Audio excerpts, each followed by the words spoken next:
వికారాబాద్ జిల్లా కొడంగల్ నియోజకవర్గం దుద్యాల మండలం లగచెర్ల గ్రామంలో గత 5 నెలలుగా ఫార్మాసిటీ కోసం భూములు సేకరించాలని చెప్పి ప్రభుత్వం ప్రయత్నం చేస్తున్నప్పుడు అక్కడ రైతాంగం అంతా కూడా తీవ్రంగా వ్యతిరేకిస్తున్నారు. మా భూములు గుంజుకోకండి, మమ్మల్ని భూమి నుంచి దూరం చేయకండి, మా ఉపాధి మీద దెబ్బ కొట్టకండి అని చెప్పి ఎన్నిసార్లు మొరబెట్టుకున్నా కూడా ఇలా ఈ ఫార్మా కంపెనీలకు రైతుల భూములు కట్టబెట్టే ప్రయత్నం చేస్తున్నారు. అనేక రోజులుగా ధర్నాలు చేసిన వాళ్ళు, నిరసన చెప్పిన వాళ్ళు కలెక్టర్ సమక్షంలో అనేక సార్లు గ్రామ సభలకు వస్తే కూడా వాళ్ళు బహిష్కరించారు.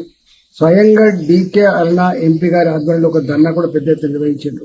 అయినప్పటికీ కూడా వాళ్ళ మాట పెడచెవిన పెట్టి ప్రభుత్వం నిన్న భూసేకరణ కోసం మీటింగ్ పెడితే దాంట్లో రైతులు వాళ్ళు కోపాన్ని ప్రదర్శించారు.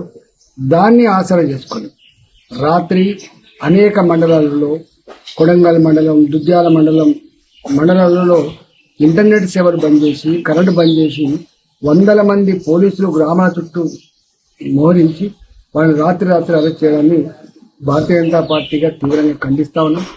వాళ్ళ మీద అక్రమ కేసులు పెడితే మంచిది కాదని చెప్పి హెచ్చరిస్తా ఉన్నాం.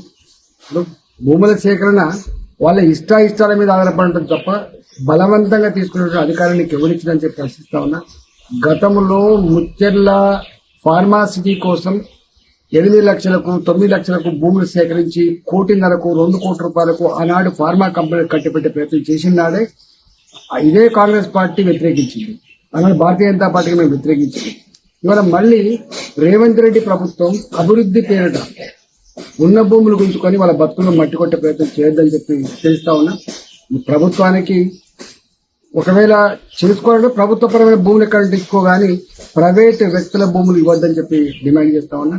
మూడోది అతి ముఖ్యమైనది ఏంటంటే ఇవాళ రేవంత్ రెడ్డి గారు తన సొంత నియోజకవర్గంలో ఎంప్లాయ్మెంట్ జనరేషన్ వస్తుంది, ఇది వస్తుంది, ఎక్కడ రాలేదు ఇప్పటిదాకా. భూములు కోల్పోయిన ప్రాజెక్టులలో భూములు కోల్పోయినవి కావచ్చు, ఇతర ప్రాజెక్టులలో భూములు కోల్పోయినవి కావచ్చు, ఎక్కడ కూడా పూర్తి స్థాయిలో కంపెన్సేషన్ ఇవ్వలేదు. ఎక్కడ వాళ్లకు చెప్పిన హామీలు అమలు కాలేదు. ఇవాళ ఫార్మా కంపెనీలు ఏం చిన్నవి కాదు, ఫార్మా కంపెనీలు ఏం ప్రభుత్వపరమైన సపోర్ట్ ఏం కోరరు. ఫార్మా కంపెనీలు పెట్టుకోదలుచుకుంటే వాళ్లే స్వయంగా ఎక్కడైనా ల్యాండ్స్ కొనుక్కుంటారు, వాళ్లే పెట్టుకుంటారు తప్ప మధ్యలో బ్రోకర్ లాగా ప్రభుత్వం వ్యవహరించాల్సిన అక్కడ లేదు. ప్రభుత్వానికి బ్రోకర్కి చేయడానికి ఓట్లేదు, ప్రభుత్వం మధ్యవర్తి చేయడానికి ఓట్లేదు. ప్రభుత్వాన్ని డబ్బులు వాళ్ళ పేదల భూములు గుంజుకొని ఆ భూముల్ని పెద్దలకు కట్టబెట్టి ఆ భూములలో డబ్బులు సంపాదించే హక్కు ఎవరికి లేదు. కాబట్టి నేను ఈ ఫార్మా సిటీ పేరిట అక్కడి ప్రాంత ప్రజానికం మీద చేస్తున్న ప్రభుత్వ దాడిని తీవ్రంగా ఖండిస్తా ఉన్నాం. అక్రమ అరెస్టులను ఖండిస్తా ఉన్నాం. వాళ్ళ మీద కేసులు కనుక పెడితే యావత్ తెలంగాణ సమాజం తిరుగుబాటు చేస్తామని చెప్పి హెచ్చరిస్తా ఉన్నాం.